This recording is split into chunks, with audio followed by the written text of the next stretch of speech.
And the discussion is not about this. Politics is not focused on resolving this. The politics of the BJP is only focused on distracting you from your problem. ജനകീയ പ്രശ്നങ്ങളിൽ നിന്ന് ശ്രദ്ധ തിരിച്ചുവിടാനുള്ള രാഷ്ട്രീയമാണ് ബിജെപിയുടേതെന്ന് പ്രിയങ്ക ഗാന്ധി. ഉരുൾപൊട്ടൽ ദുരന്തത്തെ BJP രാഷ്ട്രീയവൽക്കരിച്ചു. ധനസഹായം പോലും വയനാടിന് നൽകാൻ തയ്യാറായില്ല. നരേന്ദ്രമോദി സർക്കാർ പിന്നോക്ക സമുദായങ്ങളെ ദ്രോഹിക്കുന്നു. കേണിച്ചിറ, പുൽപ്പള്ളി, പാടിച്ചിറ, മുള്ളൻകൊല്ലി, മുട്ടിൽ പൊതുയോഗത്തിൽ പങ്കെടുത്തത് ആയിരങ്ങൾ.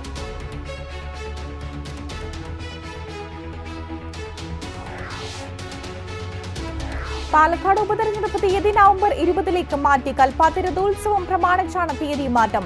പാലക്കാടിന് പുറമെ വിവിധ സംസ്ഥാനങ്ങളിലെ 14 നിയമസഭാ തെരഞ്ഞെടുപ്പ് തീയതികളിലും മാറ്റം വരുത്തി തെരഞ്ഞെടുപ്പ് കമ്മീഷൻ വിജ്ഞാപനമിറക്കി. ഉപതെരഞ്ഞെടുപ്പ് ഫലം സംസ്ഥാന സർക്കാരിന്റെ വിലയിരുത്തലാകുമെന്ന് കോൺഗ്രസ് പ്രവർത്തക സമിതി അംഗം രമേശ് ചെന്നിത്തല. വയനാട്ടിൽ പ്രിയങ്ക 6 ലക്ഷം വോട്ടിന് വിജയിക്കുമെന്നും രമേശ് ചെന്നിത്തല. തെരഞ്ഞെടുപ്പ് നടക്കുന്ന പശ്ചാത്തലത്തിൽ 13-ാം തീയതിയിലെ കേരള സർവകലാശാലയുടെ പരീക്ഷകൾ മാറ്റിവെക്കണമെന്ന് ആവശ്യപ്പെട്ട KSU. പാലക്കാട്ടെ ബിജെപിയിൽ പൊട്ടിത്തെറി. പാലക്കാട്ടെ തെരഞ്ഞെടുപ്പ് പ്രചരണത്തിന് ഇനിയില്ല.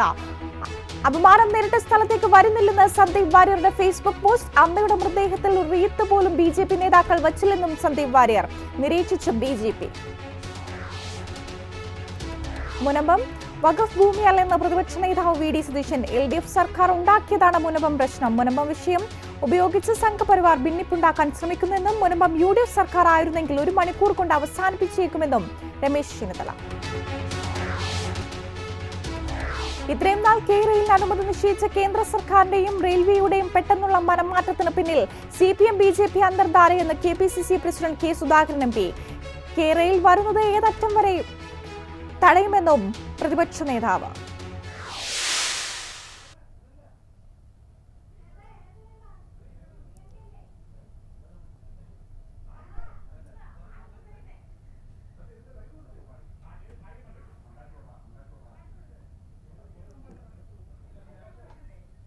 ആവേശമായി പ്രിയങ്കയും രാഹുലും.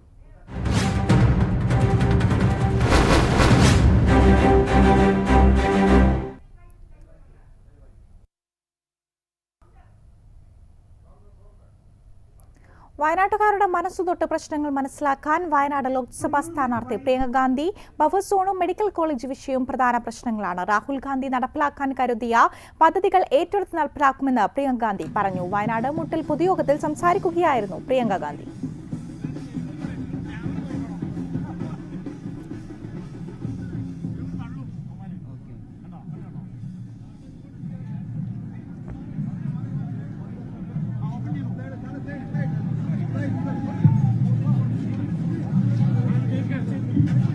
I asked them, what is the biggest problem you are facing? And they immediately said, we want a medical college. Before I came here, a lady who I have worked with for many years, who's a nun, a sister in the Mother Teresa's missions, she called me, she said, I am from Wayanad, and all I am asking you, Priyanka, is that if you go there, you must fight for the medical college. Under the Congress government, the Manrega program was started, and it provided jobs for those who were the poorest of the poor. This morning I met some sisters from the tribal community. They were Manrega workers. They get 436 rupees a day. So more funds need to be put into Manrega. Better wages need to be given. Dairy workers need to be added to them, to the Manrega workers. കേന്ദ്ര സർക്കാരിനെതിരെ രൂക്ഷ വിമർശനവുമായി പ്രിയങ്ക ഗാന്ധിയുടെ തെരഞ്ഞെടുപ്പ് പ്രചരണം വയനാട്ടിൽ തുടരുന്നു. അശാസ്ത്രീയവും അപ്രായോഗികവുമായ buffer zone നിയന്ത്രണങ്ങൾ പുനഃപരിശോധിക്കണമെന്ന് പ്രിയങ്ക ഗാന്ധി. ജനകീയ പ്രശ്നങ്ങളിൽ നിന്ന് ശ്രദ്ധ തിരിച്ചുവിടാനുള്ള രാഷ്ട്രീയമാണ് BJPയുടേത്. ഉരുൾപൊട്ടൽ ദുരന്തത്തെ BJP രാഷ്ട്രീയവൽക്കരിച്ചു. ധനസഹായം പോലും വയനാട് നൽകാൻ തയ്യാറായില്ലെന്നും പ്രിയങ്ക ഗാന്ധി വയനാട്ടിലെ കേണിച്ചിറയിൽ പൊതുയോഗത്തിൽ പറഞ്ഞു. കേണിച്ചിറയിലെത്തിയ പ്രിയങ്ക ഗാന്ധിയെ 100 കണക്കിന് ആളുകളാണ് വരവേറ്റത്. വയനാട്ടിൽ മെച്ചപ്പെട്ട റോഡുകൾ ഉണ്ടാകേണ്ടതുണ്ട്. മെച്ചപ്പെട്ട ഭക്ഷ്യ സംസ്കരണ സംവിധാനങ്ങളും സംഭരണ കേന്ദ്രങ്ങളും ഉണ്ടെങ്കിൽ ജനങ്ങൾക്ക് അതുവഴി നല്ല വരുമാനം ലഭിക്കും. വന്യജീവി ആക്രമണങ്ങൾ മൂലം ക്ഷീര കർഷകർക്ക് അവരുടെ കാലികളി നഷ്ടപ്പെടുകയാണ്. കർഷകരുടെ വിളകൾ നശിപ്പിക്കപ്പെടുന്നതായി പ്രിയങ്ക ഗാന്ധി പറഞ്ഞു. യാതൊരു ചർച്ചകളും നടത്താതെ ഒരു ദിവസം ജനവാസ മേഖലകളെ ബഫർ സോണായി പ്രഖ്യാപിക്കുകയാണ് സർക്കാർ ചെയ്യുന്നതെന്നും അശാസ്ത്രീയവും അപ്രായോഗികവുമായ ബഫർ സോൺ നിയന്ത്രണങ്ങൾ പുനഃപരിശോധിക്കണമെന്നും വയനാട് ലോക്സഭാ മണ്ഡലം UDF സ്ഥാനാർത്ഥി പ്രിയങ്ക ഗാന്ധി ആവശ്യപ്പെട്ടു. On top of this, recently when they have declared buffer zones, Many settlements have gone into those buffer zones without consultation. So all of a sudden, those villages which are coming into the buffer zone have new rules applying to them. I know that the women sanitation workers over here have been demanding insurance and job security for a long time. I hope to be able to voice their demand for them and to put pressure on the governments to give them what they are asking for. സംസ്ഥാനത്ത് ക്ഷേമ pension മുടങ്ങിയിട്ട് 6 മാസമായി. വയനാടിന്റെ ആത്മാവ് ആദിവാസി സമൂഹമാണ്. എന്നാൽ അവരുടെ അവകാശങ്ങൾ ഓരോ ദിവസം കഴിയുന്തോറും കേന്ദ്ര സർക്കാർ എടുത്തുമാറ്റുകയാണ്. ആദിവാസികളുടെ ഭൂമികൾ കോർപ്പറേറ്റുകൾക്ക് പതിച്ച റോഡ് മാത്രമാണ് വയനാട്ടിലുള്ളത്. രാത്രി യാത്രാ നിരോധനം മൂലം ജനങ്ങൾ ബുദ്ധിമുട്ടുകയാണ്. മെഡിക്കൽ കോളേജിനും ആരോഗ്യ വിദ്യാഭ്യാസ സംവിധാനങ്ങൾക്കും വേണ്ടി വയനാട്ടുകാർ യാചിക്കുന്ന അവസ്ഥ ഉണ്ടാവരുത്. കാർഷിക മേഖലയെ ശക്തിപ്പെടുത്തി തൊഴിലുകൾ സൃഷ്ടിക്കുന്നതിന് പകരം കേന്ദ്ര സർക്കാർ കാർഷിക മേഖലയെ അവഗണിക്കുകയാണ്. പൊതുമേഖലാ സ്ഥാപനങ്ങൾ തകർക്കുന്നു.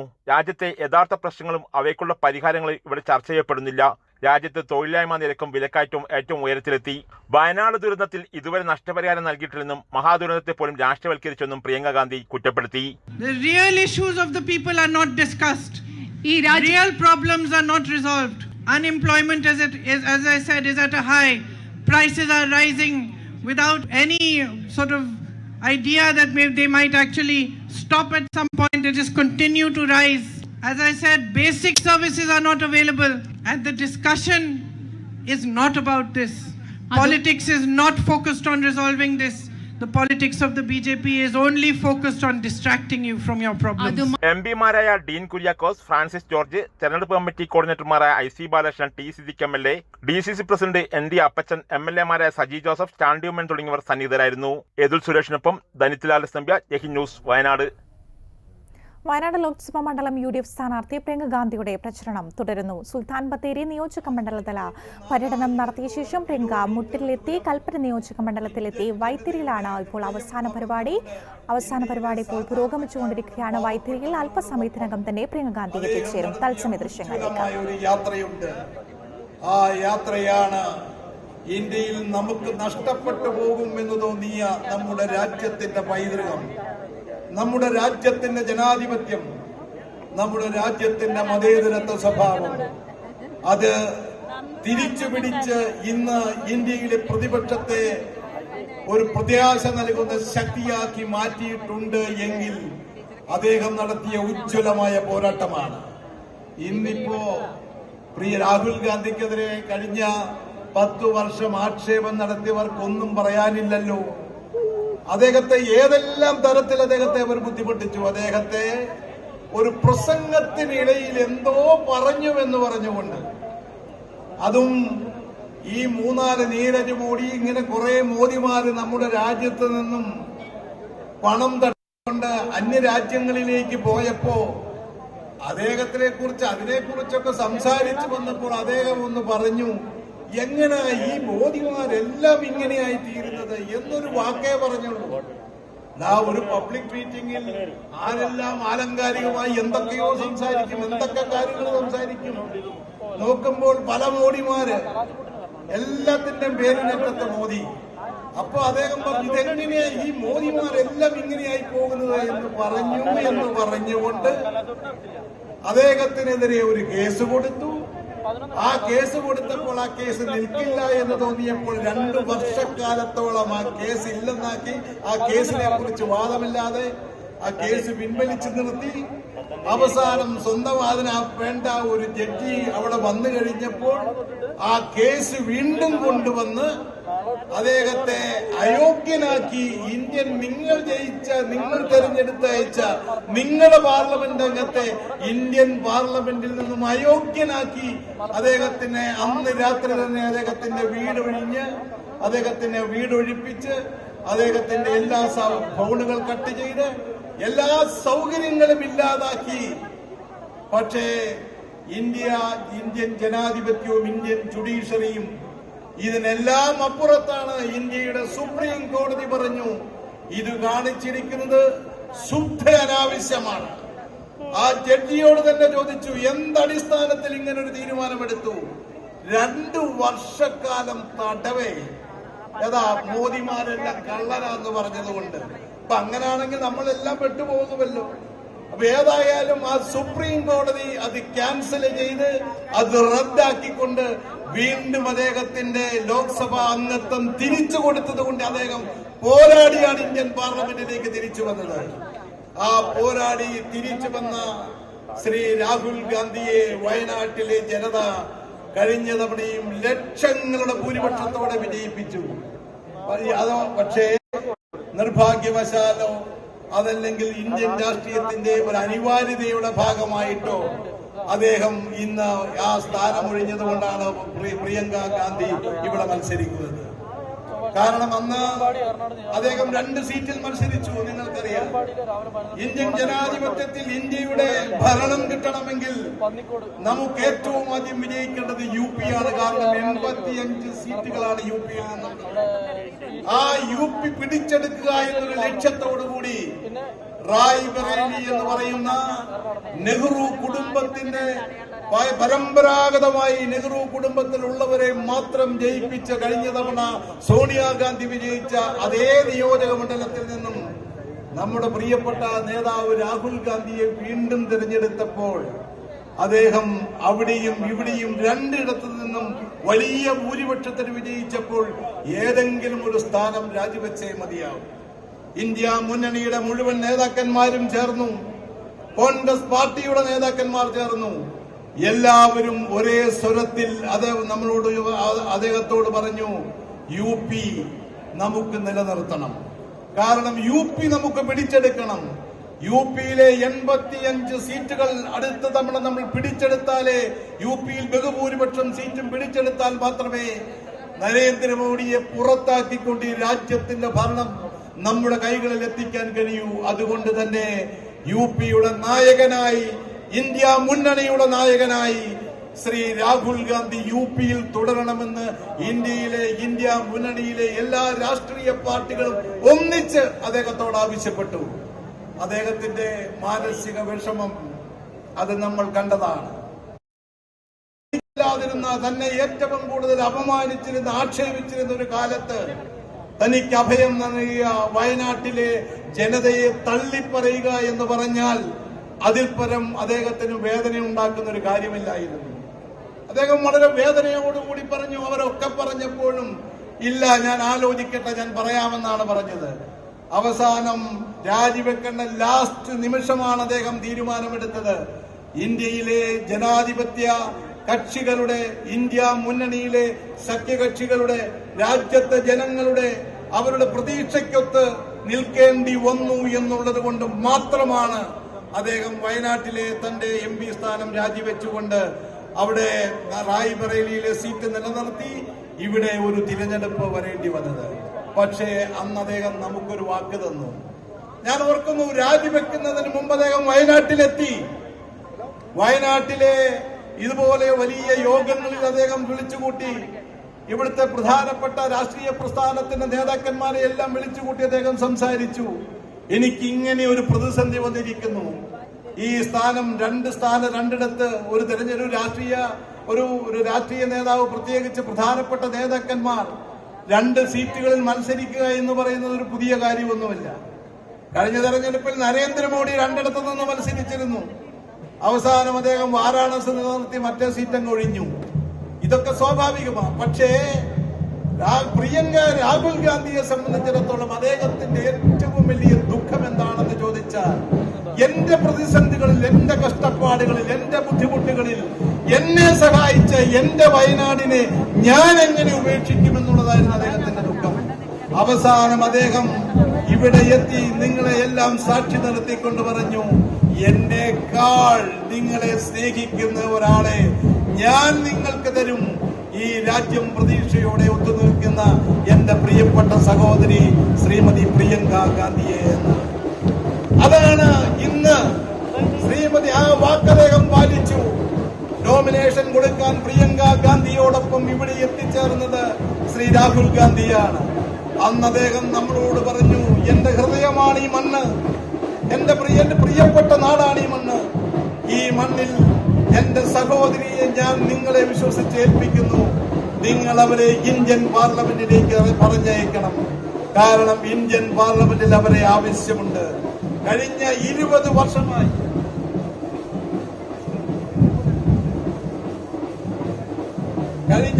പ്രിയങ്കാജി ഇവിടെ എത്തിക്കഴിഞ്ഞിരിക്കുന്നു.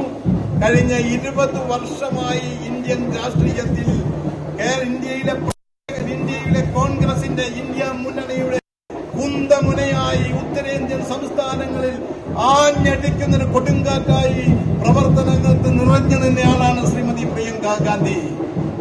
ഇതാ നമ്മുടെ പ്രിയപ്പെട്ട നേതാവ് പ്രിയങ്ക ഗാന്ധി ഈ വീതിയിലൂടെ കടന്നു വരികയാണ്. ഇവിടെ ആയിരങ്ങളെ ഇന്ന് രാവിലെ കേണിച്ചറയിൽ നിന്നും ആരംഭിച്ച അവരുടെ പ്രയാണം പുൽപ്പള്ളിയിലെത്തി, ഇവിടെ മുട്ടിലെത്തി, അവിടെ നിന്നും മേപ്പാടി വഴി ആയിരങ്ങളുടെ അഭിവാദ്യങ്ങൾക്ക് പ്രത്യഭിവാദ്യങ്ങൾ അവതരിപ്പിച്ചുകൊണ്ട് ഇതാ അവര്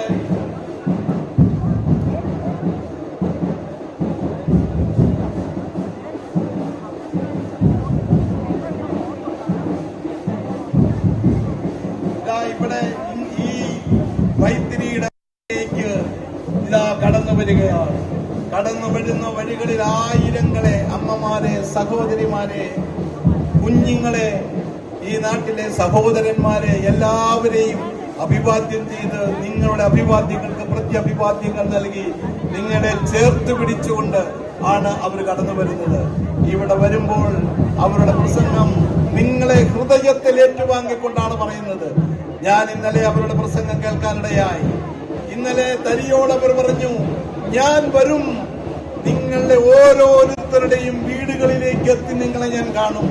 നിങ്ങളുടെ പ്രശ്നങ്ങളിൽ, നിങ്ങളുടെ ദുഃഖങ്ങളിൽ, നിങ്ങളുടെ പ്രയാസങ്ങളിൽ ഞാൻ നിങ്ങളോടൊപ്പം ഉണ്ടായിരിക്കുമെന്ന് അവരെ സാക്ഷി ചെയ്തുകൊണ്ട് ആ ജനതയെ സാക്ഷ്യം നിർത്തിക്കൊണ്ടവർ പറഞ്ഞപ്പോൾ അവിടെ കൂടിയ ആയിരങ്ങൾ ഹർഷാരവമാണ് ഉയർത്തിയത്. കാരണം പറയുന്ന വാക്കുകൾ പാലിച്ച പാരമ്പര്യമുള്ളവരാണ് നെഹ്റു കുടുംബം. ഇന്ദിരാഗാന്ധിയും രാജീവ് ഗാന്ധിയും ജവഹർലാൽ നെഹ്റു മുതൽ ഇങ്ങോട്ടുള്ള നേതാക്കന്മാർ ഈ രാജ്യത്തെ സ്വാതന്ത്ര്യത്തിലേക്ക് നയിച്ചവരാണവർ. സ്വതന്ത്ര ഭാരതത്തെ ഇന്ന് ലോകത്ത് കാണുന്ന ഇത്രയും വലിയ ശക്തിയായി വളർത്തിയിട്ടുണ്ട് എങ്കിൽ അത് ഇന്ത്യൻ നാഷണൽ കോൺഗ്രസ് ആണ് എന്ന് ഞങ്ങൾക്ക് ആർക്കും ഇവിടെ ആരുടെ മുമ്പിലും ഞങ്ങൾക്ക് തന്റെ ഇടത്തോടെ പറയാൻ കഴിയും. കാരണം ഈ രാജ്യം കഴിഞ്ഞ 137 വർഷത്തെ പാരമ്പര്യമുണ്ട് ഇന്ത്യൻ നാഷണൽ കോൺഗ്രസിന്. 60 വർഷത്തോളം ഈ രാജ്യത്തിന്റെ സ്വാതന്ത്ര്യത്തിന് വേണ്ടി പോരാടിയിട്ടുള്ളതാണ്. ആ സ്വാതന്ത്ര്യ സമരത്തിന് നേതൃത്വം കൊടുത്തത് ഇന്ത്യയെ മൊത്തം വാങ്ങാൻ പണമുണ്ടായിരുന്ന മോട്ടിലാൽ നെഹ്റുവിന്റെ കുടുംബം. ആ കുടുംബത്തിനുണ്ടായിരുന്ന മുഴുവൻ സ്വത്തുക്കളും ഈ രാജ്യത്തിന്റെ സ്വാതന്ത്ര്യ സമരത്തിനും സ്വാതന്ത്ര്യത്തിനു വേണ്ടിയും ഈ രാജ്യത്തിനു വേണ്ടിയും സമർപ്പിച്ച് ഒന്നുമില്ലാതെ ഇന്ത്യൻ ജനങ്ങളുടെ ഇടയിലേക്ക് കടന്നു വന്ന ഒരു വലിയ കുടുംബം. മോട്ടിലാലിന്റെ മകൻ ജവഹർലാലിന്റെ മകൾ ഇന്ദിരാഗാന്ധിയുടെ മകൻ രാജീവ് ഗാന്ധി. ആ രാജീവ് ഗാന്ധിയുടെ പുത്രിയാണ് ഇന്ന് നിങ്ങളുടെ മുമ്പിലേക്ക് ജനവിധി നേടി നിങ്ങളുടെ അംഗീകാരത്തിന് വേണ്ടി ആശീർവാദത്തിന് വേണ്ടി കടന്നു വരുന്നത്. ആ കുടുംബം ഈ രാജ്യത്തിന് വേണ്ടി നടത്തിയിട്ടുള്ള ത്യാഗങ്ങൾ മറക്കാൻ കഴിയുമോ നമുക്ക്? ഈ രാജ്യത്തിന്റെ ഐക്യവും അഖണ്ഡതയും കാത്തുസൂക്ഷിക്കാൻ വേണ്ടി സ്വന്തം ജീവൻ ബലിയർപ്പിച്ചതാണ് നമ്മുടെ ഇന്ദിരാ പ്രിയദർശിനി. ഈ 20ാം നൂറ്റാണ്ടിന്റെ അവസാനത്തിൽ ഇന്ത്യയെ ലോകത്തെ കരുത്തുറ്റ രാജ്യമാക്കി വളർത്തിയെടുത്ത ശ്രീമതി ഇന്ദിരാഗാന്ധി ഈ രാജ്യത്തെ ഐക്യവും അഖണ്ഡതയും തകർക്കാൻ വിദേശ ശക്തികളുടെ സഹായത്തോടെ ഇന്ത്യയിൽ പ്രശ്നങ്ങൾ ഉണ്ടാക്കിയപ്പോൾ അതിനെതിരെ അതിശക്തമായ നിലപാട് എടുക്കേണ്ടി വന്നതിന്റെ പേരിൽ അവർക്ക് അവരുടെ ജീവൻ നഷ്ടപ്പെടേണ്ടി വന്നത്. അതിനുശേഷം അധികാരത്തിൽ വന്ന ശ്രീ രാജീവ് ഗാന്ധി ഇന്ത്യയെ 21ാം നൂറ്റാണ്ടിലേക്ക് കൈപിടിച്ച് നയിക്കുമെന്ന് നമ്മൾ പ്രതീക്ഷിച്ച ഈ കമ്പ്യൂട്ടർ വിപ്ലവത്തിന് തുടക്കം കുറിച്ച ലോകം ആരാധിച്ചിരുന്ന ചെറുപ്പക്കാരനായിരുന്ന 21ാം നൂറ്റാണ്ടിൽ ശ്രീ രാജീവ് ഗാന്ധി ജീവിച്ചിരുന്നുവെങ്കിൽ ഒരുപക്ഷെ ഇന്ത്യയുടെ ചിത്രം മറ്റൊന്നായി മാറുമായിരുന്നു. ആ രാജീവ് ഗാന്ധിയും ഈ രാജ്യത്തിന് വേണ്ടി ജീവൻ ബലിയർപ്പിച്ചതാണ്. അപ്പോൾ ഇതാ നമ്മുടെ പ്രിയപ്പെട്ട നേതാവ് ഇവിടെ എത്തിച്ചേർന്നു. ഞാൻ അവർക്ക് വേണ്ടി വഴിമാറുന്നു. അത് അവർ ഇതാ ഈ വേദിയിലേക്ക് കടന്നു വരികയാണ്.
പ്രിയമുള്ളവരെ,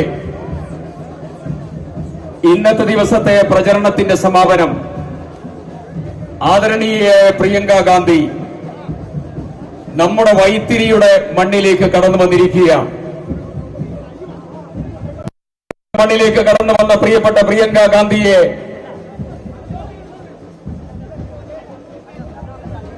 നിങ്ങൾക്ക് ഏവർക്കും വേണ്ടി ഈ മണ്ണിലേക്ക് സ്വാഗതം ചെയ്യുകയാണ്, അഭിവാദ്യം ചെയ്യുകയാണ്. കാലത്താരംഭിച്ച് 10,000-കണക്കിന് ആളുകളോട് സംവദിച്ചുകൊണ്ടാണ് അവർ ഈ മണ്ണിലേക്ക് കടന്നു വന്നിരിക്കുന്നത്. കക്ഷി രാഷ്ട്രീയ ചിന്തകൾക്ക് അതീതമായി മുഴുവൻ ജനതയും ചേർത്ത് നിർത്തിയ നമ്മുടെ വൈത്തിരിയുടെ മണ്ണിലേക്ക് കടന്നു വന്നിരിക്കുകയാണ്. വൈത്തിരിയുടെ മണ്ണിലേക്ക് കടന്നു വന്ന പ്രിയപ്പെട്ട പ്രിയങ്ക ഗാന്ധിയെ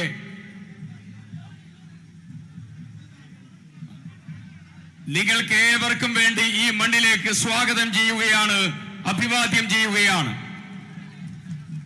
കാലത്താരംഭിച്ച് 10,000-കണക്കിന് ആളുകളോട് സംവദിച്ചുകൊണ്ടാണ് അവർ ഈ മണ്ണിലേക്ക് കടന്നു വന്നിരിക്കുന്നത്.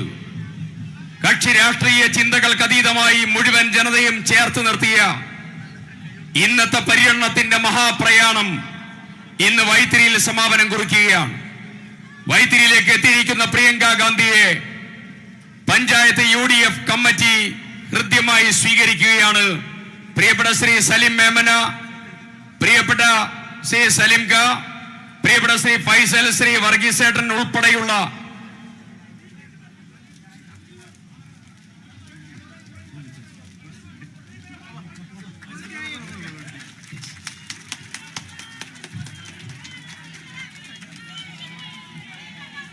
നമ്മുടെ പ്രശ്നങ്ങൾക്ക് പരിഹാരം കാണാൻ, നമുക്ക് നേതൃത്വം കൊടുക്കാൻ രാഹുൽ ഗാന്ധിയുടെ പിന്തുടർച്ചക്കാരിയായി രാജ്യത്തിന്റെ അഭിമാന നക്ഷത്രമായ പ്രിയങ്ക ഗാന്ധി കടന്നു വന്നിരിക്കുകയാണ്. ഹർഷാരവത്തോടുകൂടി അവരെ നമുക്ക് സംസാരിക്കുന്നതിന് വേണ്ടി ക്ഷണിക്കാം. I request Priyanka ji to address the gathering.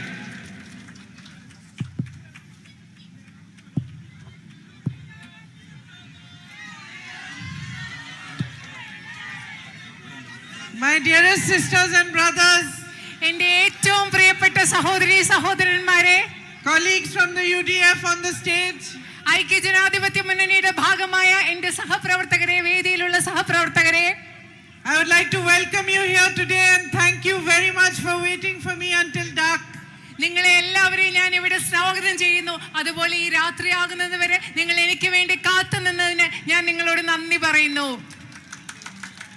You have given me so much love. നിങ്ങൾ എനിക്ക് ഒരുപാട് സ്നേഹമാണ് നൽകിക്കൊണ്ടിരിക്കുന്നത്. Wherever I go, you are welcoming me, calling me into your homes, waiting for me with a flower or with a smile. ഞാൻ എവിടെ പോകുമ്പോഴും നിങ്ങൾ എന്നെ സ്നേഹത്തോടു കൂടി സ്വീകരിക്കുകയാണ്. നിങ്ങൾ എന്നെ നിങ്ങളുടെ വീടുകളിലേക്ക് കൂട്ടിക്കൊണ്ടു പോവുകയാണ്. പൂക്കളുമായി നിങ്ങൾ എനിക്ക് വേണ്ടി കാത്തു നിൽക്കുകയാണ്. So you have already given me much more than I could ask for. ഞാൻ നിങ്ങളോട് ചോദിക്കാവുന്നതിനപ്പുറം നിങ്ങൾ ഇപ്പോൾ തന്നെ സ്നേഹം എനിക്ക് നൽകി കഴിഞ്ഞിരിക്കുന്നു. I said in my last meeting that there could be no greater honor or privilege for a human being than that when other people see them, they smile. ശരിക്കും ഞാൻ കഴിഞ്ഞ മീറ്റിംഗിൽ പറഞ്ഞതുപോലെ നിങ്ങളോട് ഞാൻ പറയാൻ ആഗ്രഹിക്കുകയാണ്. നിങ്ങളെ കാണുമ്പോൾ മറ്റുള്ളവരുടെ മുഖത്ത് പുഞ്ചിരി വിടരുന്നെങ്കിൽ അതിലും വലിയ ഒരു ആദരവ് ഒരു മനുഷ്യന് കിട്ടാനില്ല. Or that wherever you go, people welcome you with love and affection. അതുമാത്രമല്ല, നിങ്ങൾ എവിടെ പോയാലും സ്നേഹത്തോടു കൂടി ഇഷ്ടത്തോടു കൂടി ആളുകൾ നിങ്ങളെ സ്വീകരിക്കുകയാണ്. And you are the people of Wayanad. നിങ്ങൾ വയനാട്ടിലെ ജനങ്ങളാണ്. Very special people.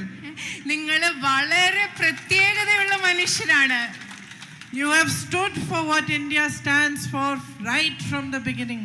തുടക്കം മുതൽ തന്നെ ഇന്ത്യ എന്ന രാജ്യം എന്തിനു വേണ്ടി നിലകൊണ്ടിരിക്കുന്നുണ്ടോ അതിനു വേണ്ടി നിലനിൽക്കുന്നവരാണ് വയനാട്ടിലെ ജനങ്ങൾ. Indigenous people of Wayanad fought for the freedom of India. ഇന്ത്യയുടെ സ്വാതന്ത്ര്യത്തിന് വേണ്ടി പോരാടിയവരാണ് വയനാട്ടിലെ തദ്ദേശീയരായ ജനങ്ങൾ. You had leaders like Payashi Rajaji.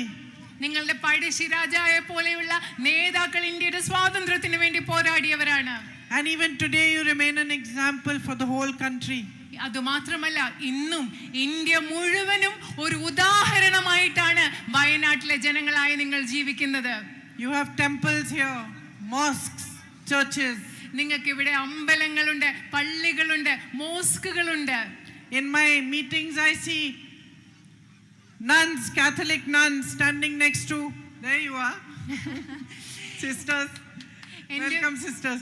I see sisters standing next to, look, the lady standing next to her is a Muslim lady and the lady standing next to her is a Hindu lady. എന്റെ യോഗങ്ങളിൽ ഞാൻ കാണാനുണ്ട്. And you are all sisters. കന്യാസ്ത്രീകൾ, ഇവിടെ Catholic sisters ഉണ്ട്. അവിടെ sister നിൽക്കുന്ന സിസ്റ്ററിന് ഞാൻ സ്വാഗതം പറയുകയാണ്. ആ സിസ്റ്ററിന്റെ അടുത്ത് നിൽക്കുന്നത് ഒരു മുസ്ലിം വനിതയാണ്. അതിന് തൊട്ടടുത്ത് നിൽക്കുന്നത് ഒരു ഹിന്ദു വനിതയാണ്. I can see your friends.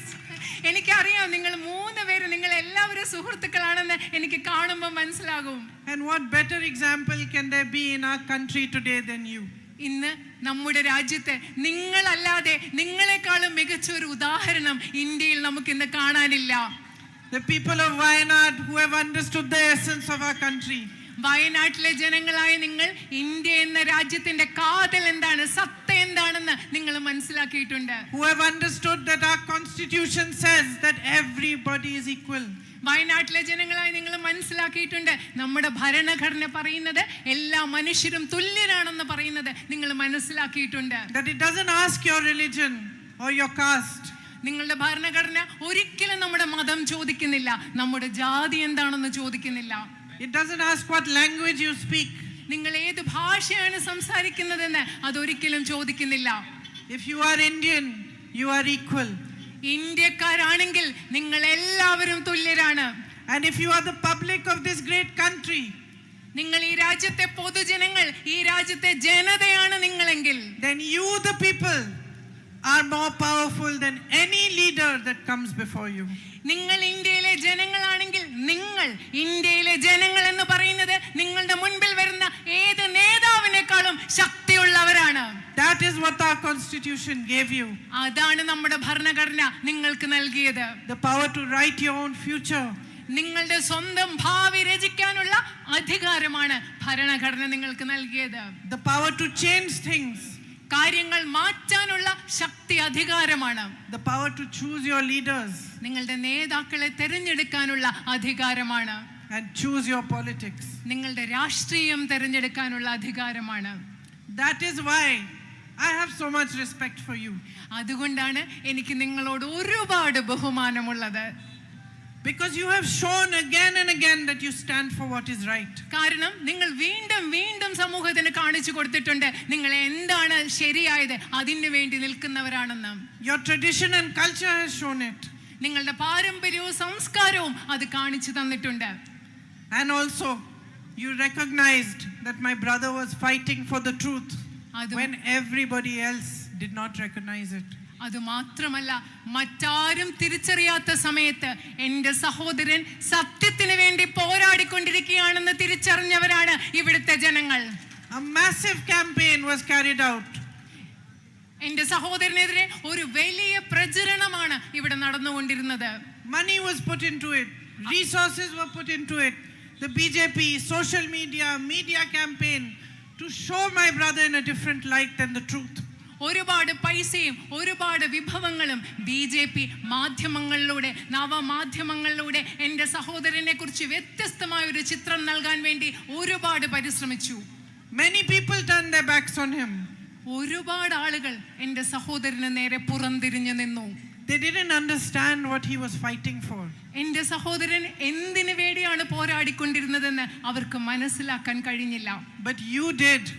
പക്ഷേ നിങ്ങൾ മനസ്സിലാക്കി എൻ്റെ സഹോദരൻ എന്തിനു വേണ്ടി പോരാടിയെന്ന്. You recognized the truth when you saw it. സത്യത്തെ കണ്ടപ്പോ നിങ്ങൾ തിരിച്ചറിഞ്ഞു, സത്യം എന്താണെന്ന് നിങ്ങൾ തിരിച്ചറിഞ്ഞു. From your history you understood that those who fight for what is right, those who fight against divisive forces, those who fight against the forces of destruction are always attacked the most. നിങ്ങളുടെ ചരിത്രത്തിൽ നിന്ന് നിങ്ങൾ മനസ്സിലാക്കി ആരാണോ വിഭാഗീയത ശക്തികളെ എതിർക്കുന്നത്, ആരാണ് നശീകരണ ശക്തികളെ എതിർക്കുന്നത്, അവർ ഏറ്റവും കൂടുതൽ ആക്രമിക്കപ്പെടുന്നവരാണെന്ന് നിങ്ങളുടെ ചരിത്രത്തിൽ നിന്ന് നിങ്ങൾ മനസ്സിലാക്കി. And I am so grateful to you that when he was fighting alone, you did not let him feel alone. ഞാൻ അധികം നന്ദിയുള്ളതാണ്. കാരണം എൻ്റെ സഹോദരൻ ഒറ്റയ്ക്കൊരു പോരാട്ടം നടത്തിക്കൊണ്ടിരുന്നപ്പോൾ ഒറ്റയ്ക്കാണെന്ന് തോന്നാൻ നിങ്ങൾ ഇവിടുത്തെ ജനങ്ങൾ അദ്ദേഹത്തെ അനുവദിച്ചില്ല. അതുകൊണ്ട് ഞാൻ നിങ്ങളോട് കടപ്പെട്ടിട്ടുള്ളവളാണ്. So I owe you an immense debt of gratitude. ഞാൻ നിങ്ങളോട് അതുകൊണ്ട് വളരെ ആഴത്തിലുള്ള അപാരമായ നന്ദി എനിക്ക് നിങ്ങളോടുണ്ട്. And I don't think I'll ever be able to repay it. നിങ്ങളോടുള്ള നന്ദി, നിങ്ങൾ നൽകിയ സ്നേഹം എന്നും മുഴുവനായി തിരിച്ചു തരാൻ പറ്റുമോ എന്ന് എനിക്കറിയില്ല. For me it is an honor to be standing here today. ഇന്ന് നിങ്ങളുടെ മുൻപിൽ നിൽക്കുന്നത് എന്നെ സംബന്ധിച്ചിടത്തോളം വലിയൊരു ആദരവായി ഞാൻ കണക്കാക്കുകയാണ്. To represent you in parliament will be a great privilege. നിങ്ങളെ ഇന്ത്യൻ പാർലമെന്റിൽ, വയനാട്ടിലെ ജനങ്ങളെ ഇന്ത്യൻ പാർലമെന്റിൽ പ്രതിനിധീകരിക്കുക എന്നത് എനിക്കൊരു കിട്ടുന്ന വലിയൊരു ഭാഗ്യമായി ഞാൻ കണക്കാക്കുന്നു. Now I have been moving around Wayanad for the last few days. കഴിഞ്ഞ കുറച്ച് ദിവസങ്ങളായി ഞാൻ വയനാട്ടിൽ സഞ്ചരിച്ചു കൊണ്ടിരിക്കുകയാണ്. And in one of my meetings today somebody said, why aren't you asking for votes? Somebody from the public said. ഇന്നത്തെ ഒരു മീറ്റിംഗിൽ എന്നോട് ഒരാള്, ജനക്കൂട്ടത്തിന്റെ ഇടയിൽ വന്ന ഒരാൾ ചോദിച്ചു, നിങ്ങൾ എന്തുകൊണ്ടാണ് വോട്ട് ചോദിക്കാത്തതെന്ന് എന്നോട് ചോദിക്കുകയായിരുന്നു. He said you should ask. എന്നോട് അദ്ദേഹം പറയായിരുന്നു, ശരിക്കും നിങ്ങൾ വോട്ട് ചോദിക്കണം. But I have to tell you that I don't feel comfortable asking. പക്ഷെ ഞാൻ നിങ്ങളോട് ഒരു കാര്യം പറയട്ടെ, എനിക്ക് നിങ്ങളോട് വോട്ട് ചോദിക്കാൻ അത്ര സുഖകരമായിട്ട് തോന്നുന്നില്ല. For 35 years I have been asking for votes for everybody else. കഴിഞ്ഞ 35 വർഷങ്ങളായി മറ്റെല്ലാവർക്കും വേണ്ടി ഞാൻ vote ചോദിച്ചുകൊണ്ടിരിക്കുകയാണ്. So it feels very strange to ask for myself. എനിക്ക് വേണ്ടി വോട്ട് ചോദിക്കുക എന്ന് പറയുന്നത് എനിക്ക് വളരെ വിചിത്രമായിട്ട് ഒരു അസ്വസ്ഥത ഉണ്ടാക്കുന്ന I കാര്യം. know all my sisters sitting here understand what I'm saying. കാരണം ഇവിടെയുള്ള അവിടെ ഇരിക്കുന്ന എൻ്റെ സഹോദരിമാർക്കെല്ലാം ഞാൻ പറയുന്നത് എന്താണെന്ന് മനസ്സിലാകുമെന്ന് എനിക്കറിയാം. But anyway, I've been traveling around Wayanad and listening to people, trying to understand what your issues are. ഞാൻ വയനാട്ടിലൊക്കെ യാത്ര ചെയ്യായിരുന്നു. ഞാൻ ഒരുപാട് പേരെ കണ്ടു, ആളുകളോട് സംസാരിച്ചു. നിങ്ങളുടെ പ്രശ്നങ്ങൾ എന്തൊക്കെയാണെന്ന് ഞാൻ മനസ്സിലാക്കാൻ ശ്രമിച്ചുകൊണ്ടിരിക്കുകയാണ്. And many things have come up. പല കാര്യങ്ങൾ ആ സംസാരത്തിൽ നിന്ന് എനിക്ക് മനസ്സിലായിട്ടുണ്ട്. The first and most important thing is the medical college in Manantawadi. മാനന്തവാടിയിൽ നിങ്ങൾക്ക് വേണ്ട മെഡിക്കൽ കോളേജാണ് ഇവിടുത്തെ ജനങ്ങളോട് സംസാരിക്കുമ്പോൾ ഏറ്റവും പ്രധാനപ്പെട്ട ആവശ്യമായി എനിക്ക് മനസ്സിലാക്കാൻ സാധിക്കുന്നത്. Today I stopped and started talking to some timber laborers. ഞാൻ ഇന്ന് വഴിയിൽ വരുമ്പോൾ തടിപ്പണി ചെയ്യുന്ന കുറച്ചു പേരോട്, തൊഴിലാളികളോട് ഞാൻ സംസാരിക്കുകയായിരുന്നു. And I asked them, what is your biggest problem? ഞാൻ അവരോട് ചോദിച്ചു, നിങ്ങളുടെ ഏറ്റവും വലിയ പ്രശ്നം എന്താണ്? I thought they'll tell me that maybe their wages are not enough, maybe they'll have some other difficulty.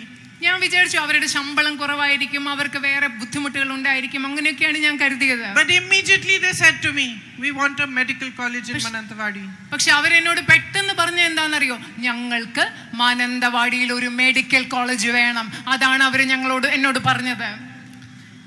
Also today I met the widow of a man who had been trampled by an elephant. കാട്ടാനയാൽ കൊല്ലപ്പെട്ട മനുഷ്യന്റെ വിധവയായ ആ സ്ത്രീയെ ഞാൻ ഇന്ന് കണ്ടു. Her 17-year-old daughter held my hand and she said that when I was taking my father to the hospital, we reached the hospital and they referred us to Kozhikode. അദ്ദേഹത്തിന്റെ 17 വയസ്സ് പ്രായമുള്ള മകൾ എൻ്റെ കൈ പിടിച്ചു പറഞ്ഞു, എൻ്റെ അച്ഛനെയും കൊണ്ട് ഞങ്ങൾ ആശുപത്രിയിൽ പോയപ്പം അവര് കോഴിക്കോട് മെഡിക്കൽ കോളേജിലേക്ക് പോകാൻ ഞങ്ങളോട് പറഞ്ഞു. But by the time we reached there, he had passed away. ഞങ്ങൾ കോഴിക്കോട് മെഡിക്കൽ കോളേജിലേക്ക് എത്തിയ സമയത്തേക്ക് എൻ്റെ അച്ഛൻ മരിച്ചുപോയി.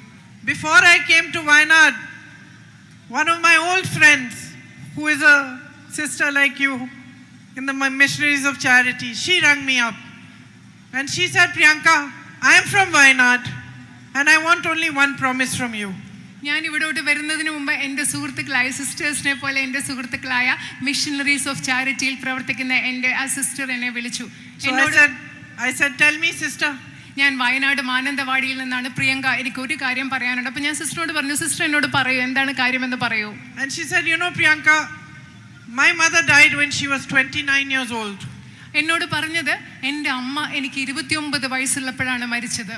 I had taken her to the hospital, the district hospital there, and there were no facilities to cure her. ഞാൻ അമ്മയെ ജില്ലാ ആശുപത്രിയിലേക്ക് കൊണ്ടുപോയി. പക്ഷെ അമ്മയ്ക്ക് ചികിത്സ ലഭിക്കാൻ പറ്റുന്ന സാഹചര്യങ്ങൾ, സൗകര്യങ്ങൾ അവിടെ ഉണ്ടായിരുന്നില്ല. She said, I was not able to see her even properly before she died. എൻ്റെ അമ്മ മരിക്കുന്നതിന് മുമ്പ് എൻ്റെ അമ്മയെ എനിക്ക് നേരെ ഒന്ന് കാണാൻ പോലും പറ്റിയില്ല. So she said, I want only one promise from you, that you will work hard to get this medical college done. ആ സിസ്റ്റർ എന്നോട് പറഞ്ഞു, എനിക്ക് പ്രിയങ്ക നിങ്ങളിൽ നിന്ന് ഒരേ ഒരു വാക്ക് മതി. നിങ്ങൾ ഈ വയനാട്ടിൽ മെഡിക്കൽ കോളേജ് ഉണ്ടാക്കുന്നതിന് വേണ്ടി എത്ര കഠിനമായി പ്രവർത്തിക്കാമോ അത്ര കഠിനമായി പ്രവർത്തിക്കുമെന്ന ഒരേ ഒരു വാക്ക് എനിക്ക് വേണം. So I know what an important issue it is for you. നിങ്ങൾക്കിത് എത്രമാത്രം പ്രധാനപ്പെട്ട ഒരു പ്രശ്നമാണെന്ന് എനിക്കറിയാം. And it's truly a shame. ശരിക്കും അതൊരു തീർത്തും ഒരു ലജ്ജാപരമായ കാര്യമാണ്. That in this day and age, ഈ കാലഘട്ടത്തിൽ you are being made to beg for healthcare facilities. ആരോഗ്യ സംവിധാനങ്ങൾക്ക് വേണ്ടി നിങ്ങൾ യാചിക്കേണ്ടി വരിക ഇന്നത്തെ കാലത്ത് എന്ന് പറയുന്നത് തീർത്തും ലജ്ജാകരമായ ഒരു കാര്യമാണ്. These facilities are your right. ഈ സൗകര്യങ്ങൾ എന്ന് പറയുന്നത് നിങ്ങളുടെ അവകാശമാണ്. My tribal brothers and sisters over here, ഇവിടെയുള്ള എൻ്റെ ആദിവാസി സമൂഹത്തിൽപ്പെട്ട സഹോദരി സഹോദരന്മാരെ, who have no access to good education, അവർക്ക് മെച്ചപ്പെട്ട വിദ്യാഭ്യാസത്തിനുള്ള ഒരു പ്രവേശനം ലഭ്യമാകുന്നില്ല. because there aren't enough institutions for higher education here. കാരണം ഉന്നത വിദ്യാഭ്യാസത്തിന് ആവശ്യമായ സ്ഥാപനങ്ങൾ ഇവിടെ ഇല്ല. They should not be begging for educational institutions. വിദ്യാഭ്യാസ സ്ഥാപനങ്ങൾക്ക് വേണ്ടി നമ്മുടെ ആദിവാസി സഹോദരി സഹോദരന്മാർ യാചിക്കേണ്ട അവസ്ഥ ഒരിക്കലും ഉണ്ടാവരുത്. They should not be worrying that their children have to walk 25 kilometers or move 25 kilometers to go to a school. ഒരു സ്കൂളിൽ പോകാൻ വേണ്ടി തങ്ങളുടെ കുട്ടികളെ 25 കിലോമീറ്റർ നടക്കുകയോ യാത്ര ചെയ്യുകയോ വേണ്ടിവരും എന്ന് ചിന്തിക്കേണ്ട ഒരു അവസ്ഥ സാഹചര്യം അവർക്ക് ഉണ്ടാകരുത്. They should not be worried about where they're going to get drinking water from. എവിടെ നിന്നാണ് ഞങ്ങൾക്ക് കുടിവെള്ളം കിട്ടുക എന്ന് ആലോചിച്ച് അവർക്ക് വിഷമിക്കേണ്ട ഒരു സാഹചര്യം ഉണ്ടാവരുത്. These are their rights. These are your rights. This is the very least that governments can do to you, for you. ഇത് നിങ്ങളുടെ അവകാശങ്ങളാണ്. ഒരു ഗവൺമെന്റ് അടിസ്ഥാനപരമായി ചെയ്യേണ്ട കാര്യങ്ങളാണ് ഇതൊക്കെ. And yet you are facing this situation. എന്നിട്ടും നിങ്ങൾ ഇന്ന് ഈ സാഹചര്യം നേരിടുകയാണ്. Where Wayanad has so much potential. വയനാടിന് അപാരമായ സാധ്യതകളും കഴിവുമാണുള്ളത്. Look at the crops you grow. നിങ്ങൾ കൃഷി ചെയ്യുന്ന വിളകളൊന്ന് നിങ്ങൾ അതിനെപ്പറ്റി ഒന്ന് ആലോചിച്ച് നോക്കൂ. Tea, coffee, spices, banana, areca. തേയിലയുണ്ട്, കാപ്പിയുണ്ട്, സുഗന്ധദ്രവ്യങ്ങളുണ്ട്, വാഴ കൃഷി നടത്തുന്നു, അതുപോലെ അടയ്ക്ക കൃഷി നടത്തുന്നു. And farmers are suffering. എന്നിട്ടും ഇവിടുത്തെ കർഷകർ ബുദ്ധിമുട്ട് അനുഭവിക്കുകയാണ്. They are unable to repay the loans they take. അവരെടുത്ത കടങ്ങൾ അവർക്ക് തിരിച്ചടയ്ക്കാൻ സാധിക്കുന്നില്ല. They have to take loans because they have no support. അവർക്കൊരു പിന്തുണയും ഇല്ലാത്തത് കൊണ്ട് അവർക്ക് കടം വാങ്ങേണ്ടി വരികയാണ്, വായ്പ എടുക്കേണ്ടി വരികയാണ്. When the rains come or the floods come, your crops are washed away. You don't get compensation from the government. മഴ വരുമ്പോൾ, വെള്ളപ്പൊക്കം വരുമ്പോൾ നിങ്ങൾക്ക് വിളനാശം സംഭവിക്കുകയാണ്. പക്ഷെ നിങ്ങൾക്ക് ഗവൺമെന്റിൽ നിന്ന് മതിയായ നഷ്ടപരിഹാരം കിട്ടുന്നില്ല. You saw in the landslides a few months ago what happened. നിങ്ങൾക്കറിയാം, കുറച്ചു മാസങ്ങൾക്ക് മുമ്പ് ഇവിടെ നടന്ന മണ്ണിടിച്ചിലും ഉരുൾപൊട്ടലിലും എന്താണ് സംഭവിച്ചതെന്ന് നിങ്ങൾ കണ്ടു. My brother and I have traveled across the country. We have been to many places where huge tragedies have happened. വലിയ ദുരന്തങ്ങളുള്ള രാജ്യത്തെ പല ഭാഗങ്ങൾ ഞാനും എൻ്റെ സഹോദരനും ഒരുമിച്ച് സന്ദർശിച്ചിട്ടുണ്ട്. But I remember that day when we came here, we were both going back. We were both very quiet. ഞാൻ ഓർക്കുകയാണ്, അന്ന് ഈ ദുരന്ത ബാധിത പ്രദേശം സന്ദർശിച്ച് ഞങ്ങൾ രണ്ടുപേരും ഇവിടെ വന്നു. തിരിച്ചുപോയ സമയത്ത്, വീട്ടിലേക്ക് തിരിച്ചുപോയ സമയത്ത് ഞങ്ങൾ രണ്ടുപേരും നിശബ്ദരായിരിക്കുകയായിരുന്നു. Because we met children who had lost their entire families. കാരണം മുഴുവൻ കുടുംബാംഗങ്ങളെയും നഷ്ടപ്പെട്ട കുഞ്ഞുങ്ങളെ കണ്ടിട്ടാണ് ഞങ്ങൾ അന്ന് തിരിച്ചുപോയത്. A 16-year-old boy who had clung on to his mother for hours trying to save her from the waters and then had to let her go because he couldn't hold her any longer. സ്വന്തം അമ്മയെ വെള്ളത്തിൽ നിന്ന്, ആ വെള്ളപ്പാച്ചിൽ നിന്ന് രക്ഷിക്കാൻ വേണ്ടി അമ്മയെ മണിക്കൂറുകൾ ചേർത്ത് പിടിച്ചിട്ട് അവസാനം അമ്മയെ രക്ഷിക്കാൻ പറ്റാതെ വിട്ട് കളയേണ്ടി വന്ന ഒരു 16 വയസ്സ് പ്രായമുള്ള ആൺകുട്ടിയെ ഞങ്ങൾ കണ്ടു. A girl the age of my own daughter who had lost every single member of her family, every single one. സ്വന്തം കുടുംബത്തിലെ എല്ലാവരെയും നഷ്ടപ്പെട്ട എൻ്റെ മകളുടെ പ്രായമുള്ള ഒരു പെൺകുട്ടിയെ ഞങ്ങൾ കണ്ടു. Old ladies who had nobody to look after them. ആരും നോക്കാനില്ലാതെ ഒറ്റപ്പെട്ടു പോയ പ്രായമായ സ്ത്രീകളെ അന്ന് അവിടെ കണ്ടു. People who had lost their entire livelihood, their homes, everything. സ്വന്തം മുഴുവൻ ജീവനോപാധികളും വീടുകളും എല്ലാം നഷ്ടപ്പെട്ട മനുഷ്യരെയാണ് അന്ന് ഞങ്ങൾ കണ്ടത്. And yet, despite all the national leaders, the Prime Minister coming here and meeting them, listening to their problems, seeing the devastation with his own eyes, until today he has not sent the funds for their compensation. ദേശീയ നേതാക്കൾ, പ്രധാനമന്ത്രി ഉൾപ്പെടെയുള്ള ദേശീയ നേതാക്കൾ ഇവിടെ വന്ന് അവരോട് സംസാരിച്ച് അവരുടെ പ്രശ്നങ്ങൾ മനസ്സിലാക്കാൻ ശ്രമിച്ച് സ്വന്തം കണ്ണുകൾ കൊണ്ട് അത്ര വലിയൊരു നാശം കണ്ടിട്ട് ഇന്നേ ദിവസം ഇതുവരെ അവർക്ക് വേണ്ട നഷ്ടപരിഹാരം നൽകാൻ തയ്യാറായിട്ടില്ല. So what is happening here? എന്താണ് ഇവിടെ യഥാർത്ഥത്തിൽ സംഭവിച്ചുകൊണ്ടിരിക്കുന്നത്? Have you thought about it? നിങ്ങൾ അതിനെക്കുറിച്ച് ചിന്തിച്ചിട്ടുണ്ടോ? Something is wrong with the politics that you are seeing in our country. നിങ്ങൾ നമ്മുടെ രാജ്യത്ത് കാണുന്ന രാഷ്ട്രീയത്തിൽ എന്തോ ഒന്ന് തെറ്റായി സംഭവിക്കുന്നുണ്ടെന്ന് നിങ്ങൾ ചിന്തിച്ചിട്ടുണ്ടോ?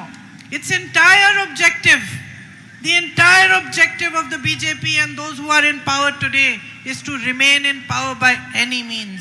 ബിജെപിയുടെയും ഇന്ന് അധികാരത്തിലിരിക്കുന്നവരുടെയും മുഴുവൻ ലക്ഷ്യം എന്ന് പറയുന്നത് ഏത് വിധേനയും അധികാരത്തിൽ തുടരുക എന്നത് മാത്രമാണ്. They see you as tools, not as people. അവര് നിങ്ങളെ, ഈ രാജ്യത്തെ ജനങ്ങളെ കാണുന്നത് ഉപകരണങ്ങളായിട്ടാണ്, ജനങ്ങളായിട്ടല്ല. How can they spread anger? How can they spread fear amongst you, make you fight and benefit from that? എങ്ങനെയാണ് നിങ്ങളുടെ ഇടയിൽ ദ്വേഷവും വിദ്വേഷവും ഭയവും പരത്തി അതിൽ നിന്ന് ഗുണമുണ്ടാക്കാൻ അവർക്ക് സാധിക്കുന്നത്?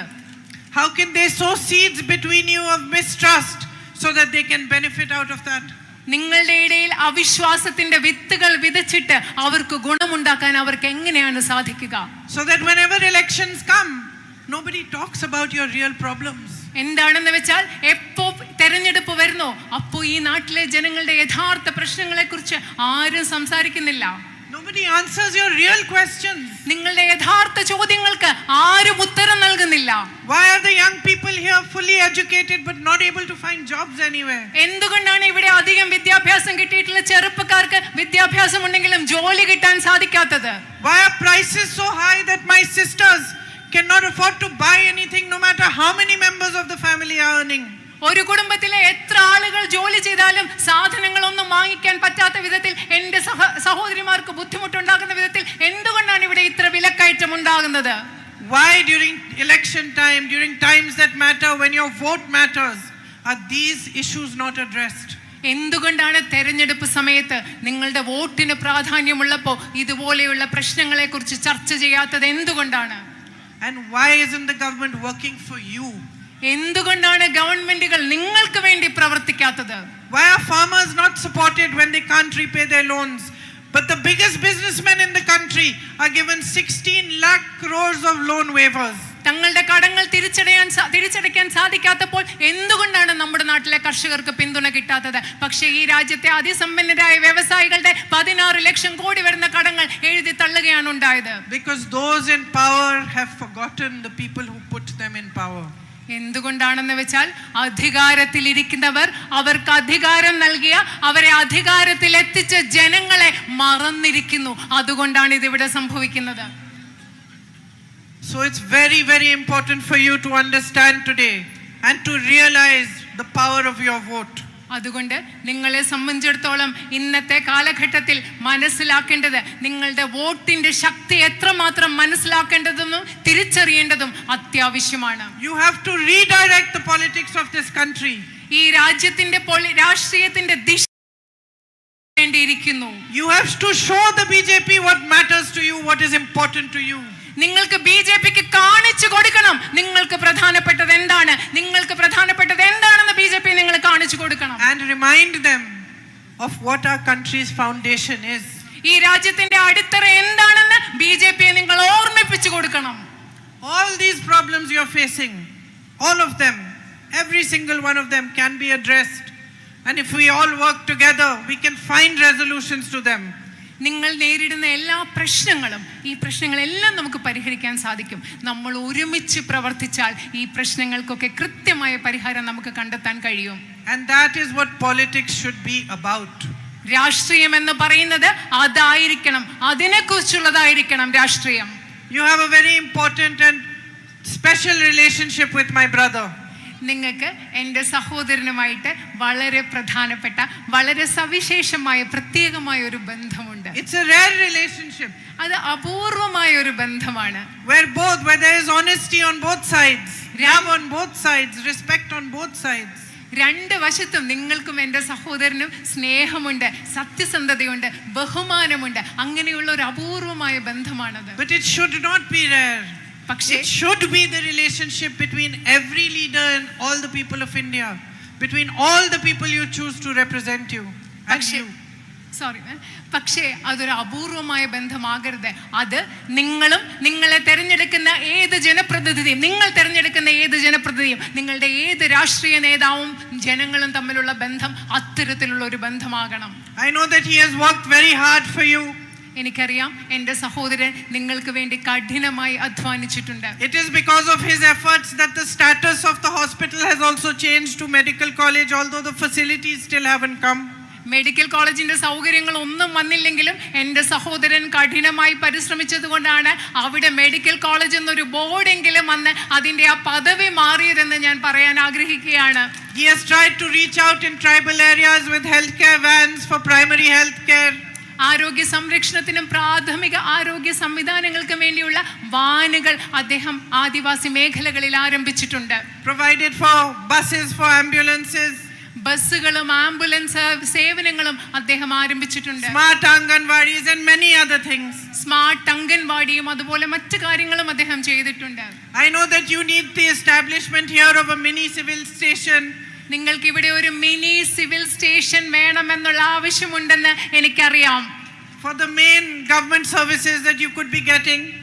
നിങ്ങൾക്ക് പ്രധാനപ്പെട്ട ഗവൺമെന്റ് സേവനങ്ങൾ ലഭ്യമാകുന്നതിന് ഒരു മിനി സ്റ്റേഷൻ ആവശ്യമുണ്ടെന്ന് എനിക്കറിയാം. That the plantation laborers over here who have migrated from Karnataka and Tamil Nadu are facing challenges in obtaining their documents. അതായത് കർണാടകത്തിൽ നിന്നും തമിഴ്നാടുകളിലും ഇവിടെ കുടിയേറ്റ പ്ലാന്റേഷൻ മേഖലയിൽ പണിയെടുക്കുന്ന തൊഴിലാളികൾക്ക് അവരുടെ രേഖകൾ കിട്ടുന്നതിന് ബുദ്ധിമുട്ടുണ്ടെന്ന് എനിക്കറിയാം. And then many people are facing problems in getting their land papers as well. നിങ്ങളുടെ ഭൂമിയുമായിട്ട് ബന്ധപ്പെട്ട രേഖകൾ കിട്ടുന്നതിന് ഒരുപാട് പേർക്ക് ബുദ്ധിമുട്ടുകളും വെല്ലുവിളികളും ഉണ്ടെന്ന് എനിക്കറിയാം. And this is something that would be important for this area. ഇത് ഈ ഏരിയയ്ക്ക് ഈ പ്രദേശത്തിന് പ്രധാനപ്പെട്ടതാണെന്ന് എനിക്കറിയാം. So I think these are all things that we need to work together to achieve. ഇതെല്ലാം കിട്ടുന്നതിന് വേണ്ടി നമുക്ക് എല്ലാവർക്കും ഒരുമിച്ച് പ്രവർത്തിക്കേണ്ട കാര്യങ്ങളാണ് ഇതൊക്കെ. To fight for those things which the issues that you are facing, like the medical college, the night ban, the traffic ban, that you cannot travel during the night through the jungle. നിങ്ങളുടെ medical college അതുപോലെ തന്നെ രാത്രിയിൽ നിങ്ങൾക്ക് രാത്രി യാത്രാ നിരോധനമുണ്ട്. ഇതെല്ലാം നമ്മൾ ഒരുമിച്ച് ചേർന്ന് പരിശ്രമിച്ച് പരിഹാരം കണ്ടെത്തേണ്ട പ്രശ്നങ്ങളാണ്. Healthcare and education issues. അതുപോലെ തന്നെ ആരോഗ്യ സംവിധാനങ്ങൾ, വിദ്യാഭ്യാസ സ്ഥാപനങ്ങൾ, ഇതും നമുക്ക് പരിഹരിക്കേണ്ടതാണ്. And at the same time, we need a plan for the future also. അത് മാത്രമല്ല, അതേസമയം തന്നെ നമുക്ക് ഭാവിക്ക് വേണ്ടി, നിങ്ങളുടെ ഭാവിക്ക് വേണ്ടി ഒരു പദ്ധതി ഉണ്ടാവണം. Strengthening farming, food processing, the marketing of your products. കാർഷിക വൃത്തിയെ, കൃഷി മേഖലയെ നമുക്ക് ശക്തിപ്പെടുത്തണം. ഇവിടെ ഭക്ഷ്യ സംസ്കരണ പദ്ധതികൾ ഉണ്ടാകണം. അതുപോലെ നിങ്ങൾ ഇവിടെ ഉണ്ടാക്കുന്ന ഉൽപ്പന്നങ്ങൾ കൂടുതലായി മാർക്കറ്റിൽ, വിപണിയിൽ എത്തിക്കണം. Doing a lot to boost tourism here. അതുപോലെ തന്നെ നമുക്ക് ഇവിടുത്തെ വിനോദസഞ്ചാര മേഖലയെ ശക്തിപ്പെടുത്താൻ ഒരുപാട് കാര്യങ്ങൾ ചെയ്യേണ്ടതുണ്ട്. Because with your natural resources there is endless potential. കാരണം നിങ്ങൾക്ക് ഇത്രയും പ്രകൃതി സൗന്ദര്യങ്ങൾ, പ്രകൃതി വിഭവങ്ങൾ ഉണ്ടെങ്കിൽ നിങ്ങൾക്ക് അനന്തമായ സാധ്യതകൾ, അവസാനമില്ലാത്ത സാധ്യതകളാണ് വയനാടിനുള്ളത്. So I just want to say that this is a new journey for me. ഞാൻ ഒന്ന് മാത്രം നിങ്ങളോട് പറയാൻ ആഗ്രഹിക്കുന്നു. എന്നെ സംബന്ധിച്ചിടത്തോളം ഇതൊരു പുതിയ യാത്രയാണ്. I am just beginning to understand what your issues are. നിങ്ങളുടെ പ്രശ്നങ്ങൾ എന്താണെന്ന് ഞാൻ മനസ്സിലാക്കി തുടങ്ങുന്നതേ ഉള്ളൂ. I want to reach out to as many of you as I can. നിങ്ങളുടെ ഏറ്റവും വയനാട്ടിലെ എനിക്ക് കഴിയാവുന്ന രീതിയിൽ നിങ്ങളുടെ അടുത്തേക്ക് വന്ന് നിങ്ങളുടെ അടുക്കലേക്ക് എത്താൻ ഞാൻ ആഗ്രഹിക്കുകയാണ്. To come to your homes, to understand what is really upsetting you, what are the issues that you are facing, how we can resolve them.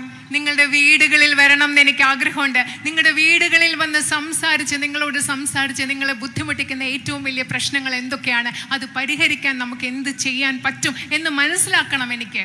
And if you give me the chance to fight for you in parliament, to represent you, to voice your concerns, I can tell you, or you can ask my brother and my husband, I am a solid fighter. നിങ്ങളെ പ്രതിനിധാനം ചെയ്യാനുള്ള ഒരു അവസരം, നിങ്ങളുടെ പ്രതിനിധിയായി Indian പാർലമെന്റിൽ പോകാനുള്ള ഒരു അവസരം നൽകുകയാണെങ്കിൽ എനിക്ക് ഉറപ്പുണ്ട്, ഇന്ത്യൻ പാർലമെന്റിലും മറ്റെല്ലാ വേദികളിലും നിങ്ങളുടെ പ്രശ്നങ്ങൾക്ക് വേണ്ടി നിങ്ങളുടെ ശബ്ദം ഉയർത്താൻ ഞാനുണ്ടാവും. നിങ്ങൾക്ക് എൻ്റെ സഹോദരനോടോ എൻ്റെ ഹസ്ബൻഡിനോടോ ചോദിക്കാം, ഞാനൊരു ശക്തയായ പോരാളിയാണെന്ന് അവർ നിങ്ങളോട് പറയും. And I don't back down when I'm in a good fight. ഞാൻ ഒരു നല്ല യുദ്ധം നടത്തുമ്പോൾ എന്ത് വന്നാലും ഞാൻ ആ യുദ്ധത്തിൽ നിന്ന് പിന്മാറാത്ത ആളാണ്. So I can tell you one thing, and it is a promise, I will not let you down. എനിക്ക് നിങ്ങളോട് ഒരു കാര്യം പറയാൻ സാധിക്കും, അത് ഞാൻ നിങ്ങൾക്ക് നൽകുന്ന വാക്കാണ്. ഒരിക്കലും ഞാൻ നിങ്ങളെ നിരാശപ്പെടുത്തില്ല. I will fight for you in parliament.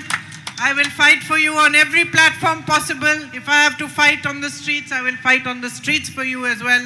നിങ്ങൾക്ക് വേണ്ടി ഇന്ത്യൻ പാർലമെന്റിൽ മാത്രമല്ല, സാധ്യമായ എല്ലാ വേദികളിലും പോരാടും. നിങ്ങളുടെ ആവശ്യങ്ങൾക്ക് വേണ്ടി തെരുവിൽ ഇറങ്ങേണ്ടി വന്നാൽ നിങ്ങൾക്ക് വേണ്ടി തെരുവിൽ ഇറങ്ങാനും തയ്യാറാണെന്ന് ഞാൻ നിങ്ങളോട് പറയുകയാണ്. I want to see Wayanad rise to its full potential. Wayanad അതിന്റെ എല്ലാ സാധ്യതകളുമായി മികച്ചതായി മുൻപോട്ട് വരുന്നത് എനിക്ക് കാണണം. I want everybody in the world to see what a beautiful place this is. ഈ ലോകത്തുള്ള എല്ലാ മനുഷ്യരും എത്ര മനോഹരമായ ഒരു പ്രദേശമാണ് വയനാട് എന്ന് കാണുന്നത് എനിക്ക് കാണണം. I want the crops you produce to be exported all over.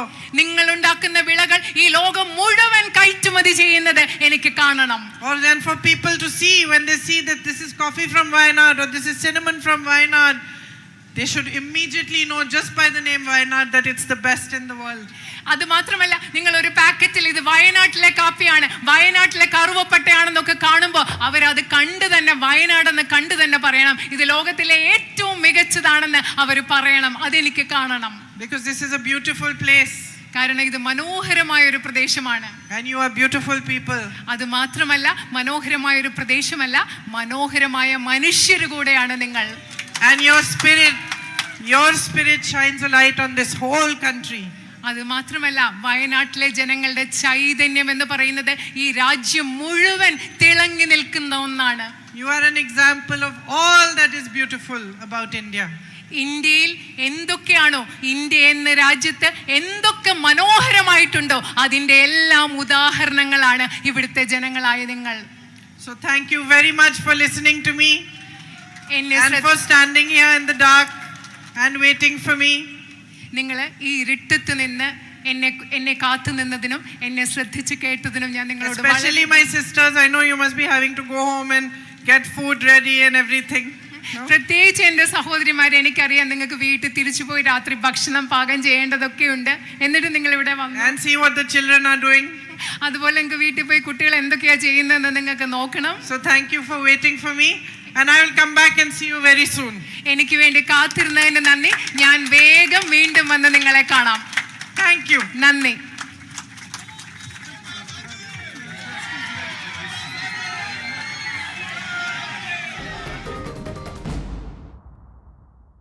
അൽ മുഖാദിർ സ്വർണ്ണ തിളക്ക ഓഫർ.